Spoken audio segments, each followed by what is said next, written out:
Hey, g'day guys, Kristen Harper here, and today I'm talking to Katheren Leitner, who is the CEO for Asthma New Zealand. And Katheren and I go way back to working with Katheren on some entrepreneurial stuff over the last few years through Unitech. Somebody's always challenged me, but which has been really good. But look, I guess the purpose of this conversation is I've done a couple of interviews with some of our leaders in the country, just around this crisis that we're going through. And the fact that you are heading up Asthma New Zealand, I'd really love to get your take, Katheren, on everything that's going on. But if you could give us a wee bit of background and wee bit of your background, and then it'd be great to get your perspective on what you see as happening. Hey, thanks, Kristen. It's great to be interacting with you again. Yeah, in terms of my background, I've had a very much a portfolio career long before portfolio careers were in trend. For a very, very long time, I've always had 5 or 6 things on the go. And so coming into a not-for-profit NGO as a CEO has allowed me to bring in all of those skills, the commercial acumen, the entrepreneurial insights, and also from a holistic health perspective as well. So coming into this space, I am incredibly grateful for being a mile wide and an inch deep, really. Yeah. Yeah. And from your perspective right now, how much of an impact is this, I guess, happening within the role that you're doing and what you're seeing? Because you're sort of nearly on the front line, aren't you?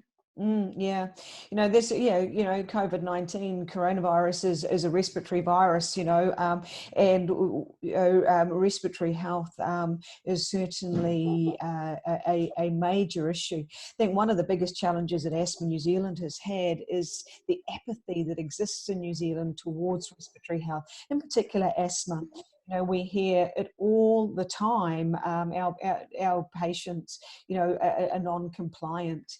So for us, when COVID-19 first started to raise its head, we noticed an immediate increase in New Zealanders taking their respiratory health seriously.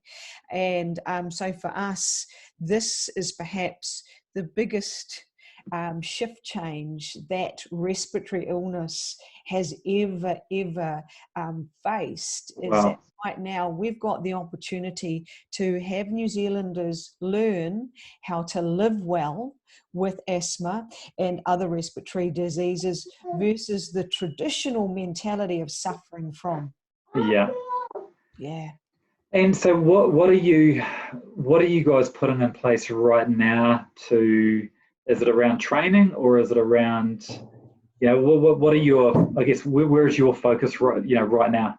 Our key focus, and it always has been, is Asthma New Zealand exists, and it's existed for 49 years, to provide education, training and support to that respiratory community, primarily, and that respiratory community is 20% of New Zealand's population. Yeah. Okay, this is not a small population by any stretch of the imagination, but our primary focus is around asthma. So 1 in 4 tend to be impacted by respiratory illness, 1 in 7 with asthma. And so it's always been around education. We know that education is the most effective way to reduce asthma hospitalisation and reduce serious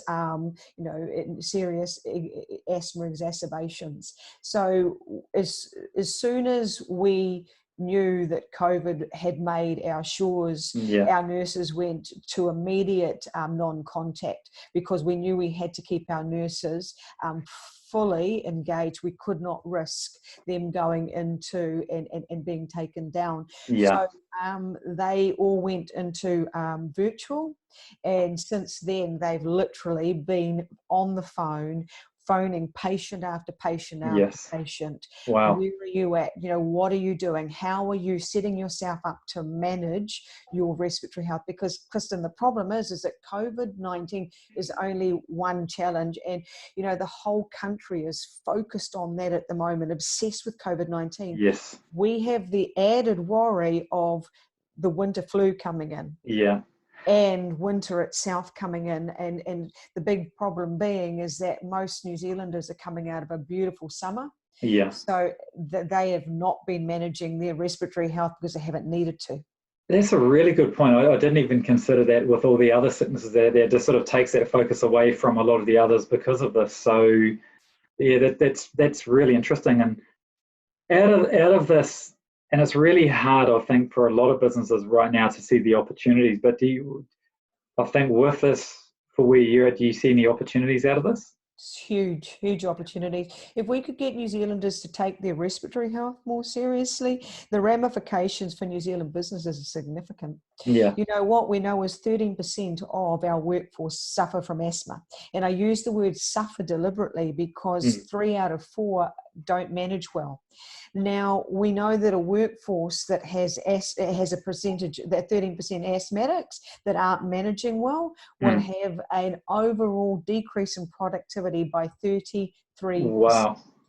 So, you know, New Zealand has significant productivity issues. Yeah. Okay. And we've never drawn the correlation. And we need to start doing that. So, you know, that's just one of the things. You know, we've got a 40% illiteracy rate in this country. Wow. It's unacceptable for a first world country. Now, we know that a child that starts school with undiagnosed asthma, 1 in 8, Yeah. or poorly managed asthma, which is typically 3 out of 4, will be 60% behind in numeracy and literacy at the end of their first year. Oh, wow. So, you know, we look at, okay, you know, we're 40% below the OECD daily average in terms of productivity. You know, and we've got 13% of our workforce with asthma. Yeah. You know, we've got a 40% illiteracy rate, and, you know, we've got 1 in 8 children starting school with undiagnosed asthma. Well, and these are the things, these are the stats that you just don't hear about. These are the things that, you know, when we were talking about this earlier, and you said, I was just blown away by that.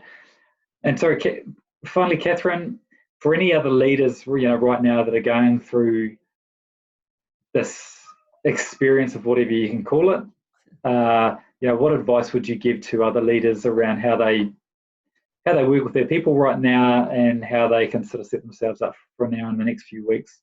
Yeah, I think, you know, the big thing is communication, transparency, be human, be vulnerable. This is nobody's got an instruction book on how to navigate this. And irrespective of whether we use a leader title or not, we're going to go through highs and lows. It's about being vulnerable. It's about being connected. I think the other thing, though, too, is that for all leaders, if anybody's thinking that they're going to reboot using the old floppy disk, they need to. They've got 2 weeks to get their heads around that, because if they use the old floppy disk, there's going to be a massive malfunction. Yeah. You know, very big changes. Hey, Katheren, thank you so much for your time. Great to speak with you, and we'll speak to you again soon. Awesome, Kristen. Thank you. See you later.